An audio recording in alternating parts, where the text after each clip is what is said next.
भारत को आंख में आंख डालकर जवाब देना आता है।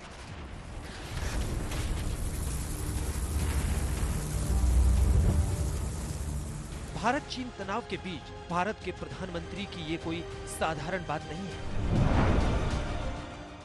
भारत मित्रता निभाना जानता है तो आंख में आंख डालकर देखना और उचित जवाब देना भी जानता है। गलवान के बलिदानियों को नमन करते हुए प्रधानमंत्री नरेंद्र मोदी ने 135 करोड़ के देश भारत का इरादा बता दिया। ये समझा दिया कि भले चीन भारत से 5 गुना जीडीपी वाला देश हो, भारत झुकेगा नहीं, भारत दबेगा नहीं। भारत के वीर अपना फर्ज निभाना जानते हैं। लद्दाख में हमारे जो वीर जवान शहीद हुए हैं, उनके शौर्य को पूरा देश नमन कर रहा है। जिनके बेटे शहीद हुए, वो माता पिता अपने दूसरे बेटों को भी, घर के दूसरे बच्चों को भी सेना में भेजने की बात कर रहे हैं। बिहार के रहने वाले शहीद कुंदन कुमार के पिताजी के शब्द तो कानों में गूंज रहे हैं। वो कह रहे थे, अपने पोतों को भी देश की रक्षा के लिए सेना में भेजूंगा। प्रधानमंत्री नरेंद्र मोदी जब देश को भारत की इंच इंच जमीन की सुरक्षा का भरोसा दे रहे हैं, तो लद्दाख में ये जमीन पर दिखने भी लगा है। लद्दाख में भारतीय सेना ने अपनी तैनाती दोगुनी कर दी है।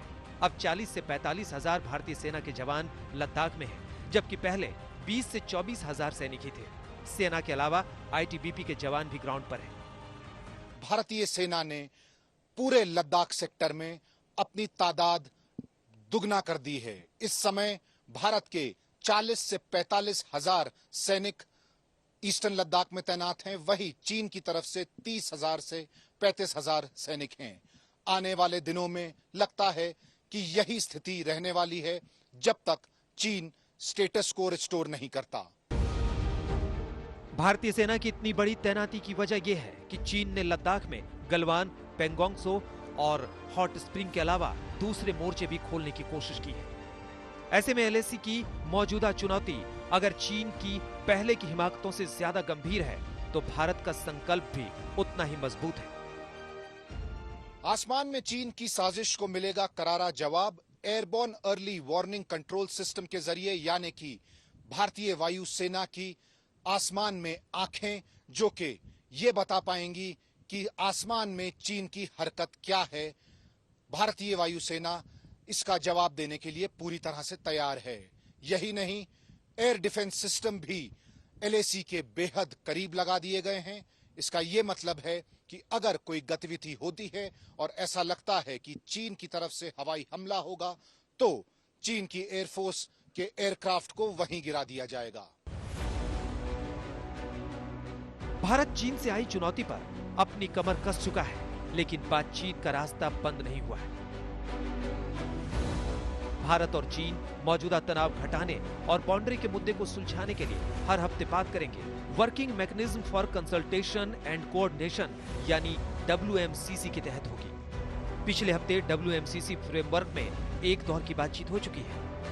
पूर्वी लद्दाख में बढ़ते सैन्य तनाव के बीच भारत ने चीन के साथ बातचीत के दरवाजे खोल रखे हैं, लेकिन भारतीय सेना चीन के बढ़ते सैन्य जमावड़े को लेकर भी सजग है। और इसीलिए प्रधानमंत्री मोदी ने भी साफ किया कि भारत अगर दोस्ती करना जानता है तो जवाब देना भी।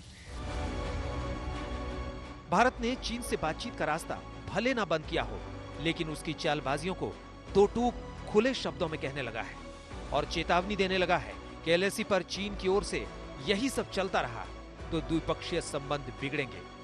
WMCC फ्रेमवर्क में जब पिछले हफ्ते बात हुई, तो सूत्रों के मुताबिक चीनी पक्ष 1959 और 1960 का नक्शा साथ ले आए थे और कहने लगे कि एलएसी को उसी आधार पर तय किया जाए।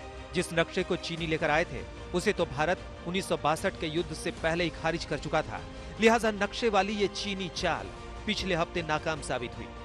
WMCC की बैठक में चीन ने यह दलील दी कि उसने 4 देशों के साथ अपनी सरहद का विवाद सुलझाया है, लेकिन भारत ने इस दलील के आधार पर एलएसी में बदलाव की उसकी मंशा को ठुकरा दिया। हाल की बातचीत के दौरान भी चीन का एक नया पैंतरा सामने आया।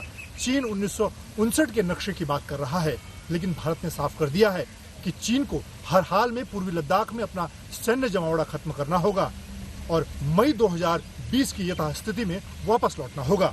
गलवान में चाइना एक तरफ से बोल रहा है कि हम विड्रॉ करेंगे या पीछे हटेंगे थोड़ा सा, बट वो अभी ऑन ग्राउंड कंप्लीट हुआ नहीं है। लेकिन hot springs area, Pangong Tso area में अभी भी उनका डिप्लॉयमेंट है। इससे ज़्यादा वरिंग फैक्टर जो है वो है कि देपसांग प्लेन्स के एरिया में और दौलत बेग ओल्डी एयरफील्ड के पास, लेकिन अपने साइड में उन्होंने अपनी मैकेनाइज्ड फोर्सेस, टैंक्स और आर्टिलरी को काफ़ी हद तक बढ़ाया है। चीन की बदनीयती बता रही है कि एलएसी पर मामला इतनी जल्दी सुलझने वाला नहीं है। लद्दाख के सभी तनाव वाली जगहों पर स्थिति गंभीर है, लेकिन पेंगोंग त्सो के इलाके में चीनी हिमाकत को रोकना सबसे बड़ी चुनौती है। पेंगोंग झील में चीन का बोट पेट्रोल बढ़ा है। झील के उत्तरी किनारे पर चीनी तैनाती बढ़ी है। फिंगर 4 से फिंगर 8 के बीच हर समय चीनी सैनिकों की संख्या 1000 से 1500 के बीच होती है। हालांकि भारत अब चीन को अपनी हद में रहने के लिए हर स्तर पर चेतावनी दे चुका है। भारत का संकल्प है भारत के स्वाभिमान और संप्रभुता की रक्षा। भारत का लक्ष्य है आत्मनिर्भर भारत। भारत की परंपरा है भरोसा, मित्रता। भारत का भाव है बंधुता। हम इन्हीं आदर्शों के साथ आगे बढ़ते रहेंगे। दिल्ली से मंजीत सिंह नेगी के साथ अभिषेक भल्ला, लेह आज तक।